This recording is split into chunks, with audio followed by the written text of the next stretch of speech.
Hello, this is Hello Canvas. In this lesson, we will learn about masking, one of the most frequently used functions in ZBrush.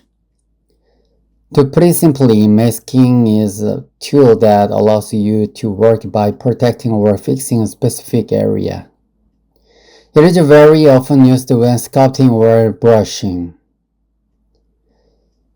because it allows to work only partially. So, what is masking? Masking is a function that selectively locks a specific area of the model first. The brush or sculpting is applied to the masked area. Second, you can think of it as using a protective film like the tape covered area is a physical sculpture. Even if you use this function well, you can break the symmetry of the detailed sculpture. You can use it in a variety of ways, such as separating pieces. Then let's practice the basic masking operation in earnest.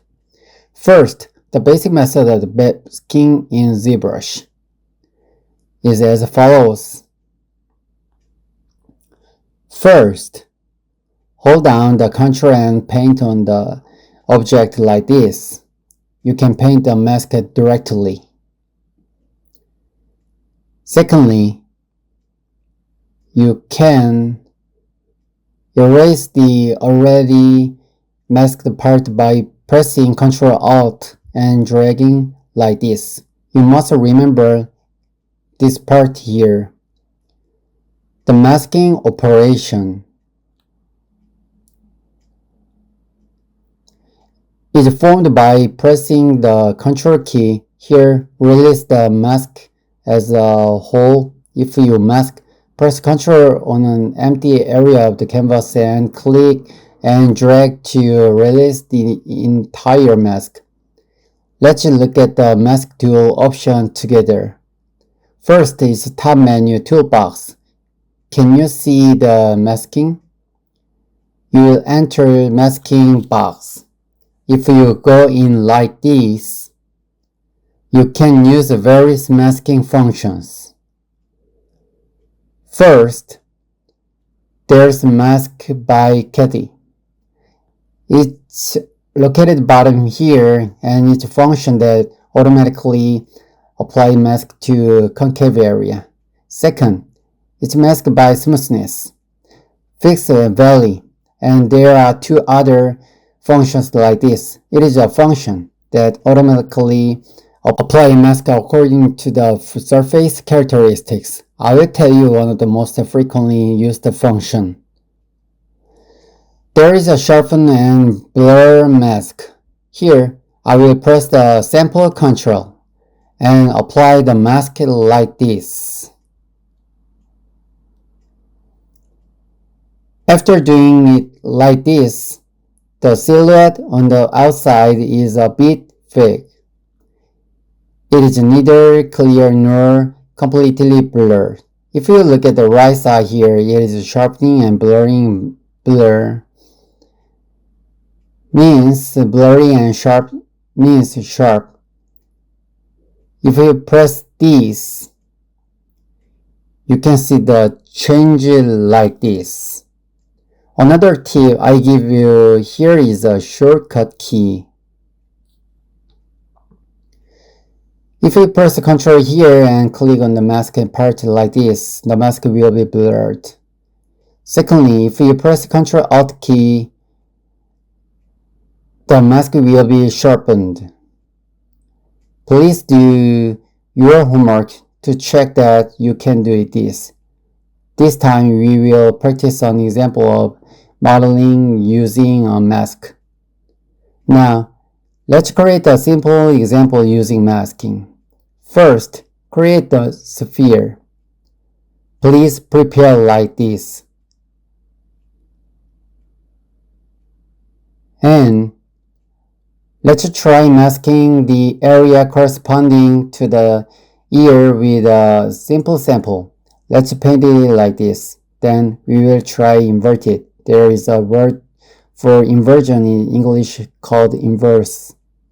If you look there, you can see that if you control and click, the mask is inverted like this. Here, there were a sharp and blur I mentioned just before. There are shortcut keys, so let's use them together. If you just press Ctrl and click, it becomes blurry like this. You can see that it is inverted. If you click on the outside, it will be inverted, but it will be blurry. Then hold down the Ctrl key and press the Alt key to make it sharp like this. Then if you press Ctrl and click on the outside, it will be applied right away. You can see that it is inverted like this. Lastly, here I will increase the size with the move brush. I will take out on the part like this. How about it? It will pop out like this, or you can make it go in. This time, try it with the inflate instead of the move brush. Let's take a look at, here is the inflate. If you click like this, you can see that it pops out on its own without having to move it. This way you can protect the unwanted area while modeling. When you release it here, click outside the control and drag it to release it. You can see that it happened like this. Then, let's look at how to apply. Masking a little more precisely. If there is a sphere like this, control it and press Shift. If you click and drag, the area is selected in green like this. Yes. And when you lift the mouse, you can see that only the masked part appear. And if you press Ctrl and click outside, the masking is applied like this. If you click again, you can see that it is released. And what happens? When you press Ctrl Shift and drag, you can see that it is inverted like this. So you can see that it changes like this. When this happens, it goes back to the origin, and this time select like this on this object. Let's try. I'm going to try this, but I'm going to change it to lasso instead of leg. I'm going to make a selection like this. How about it? You can see that only this surface is left. Yes, you can do masking with a little application like this. So I recommend the practicing when you have time. This time I will tell you about two most important things about the collection of tips for using masking. First, simply apply masking on top of this sphere like this. And if you look on the right, you can do it. There is a deformation. Here you can inflate in apply polish extra. But this time I will try inflating. I used the brush before, but let's see what happens if I inflate. I raise it to the right and it pops out like this. When I bring it down, it goes like this, of course, because the XYZ axis is turned on. It's spread as a whole. On the contrary, I will click outside here, reverse, and inflate. The inner area will move like this time. Yes, you can see that the deformation is strong only in a given range like this. Secondly, I will solve it like this. First, there is a way to change it to polygon after doing the mask like this. If you press Ctrl W here, you can see that the mask area is converted to a polygon like this.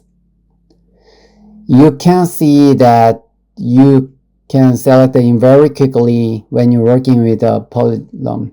If you click on the polyframe here, the polygroup, you can see that appear like this. Today, we will show you the powerful of ZBrush. We looked into the basic usage of a masking feature, from basic usage to practical use.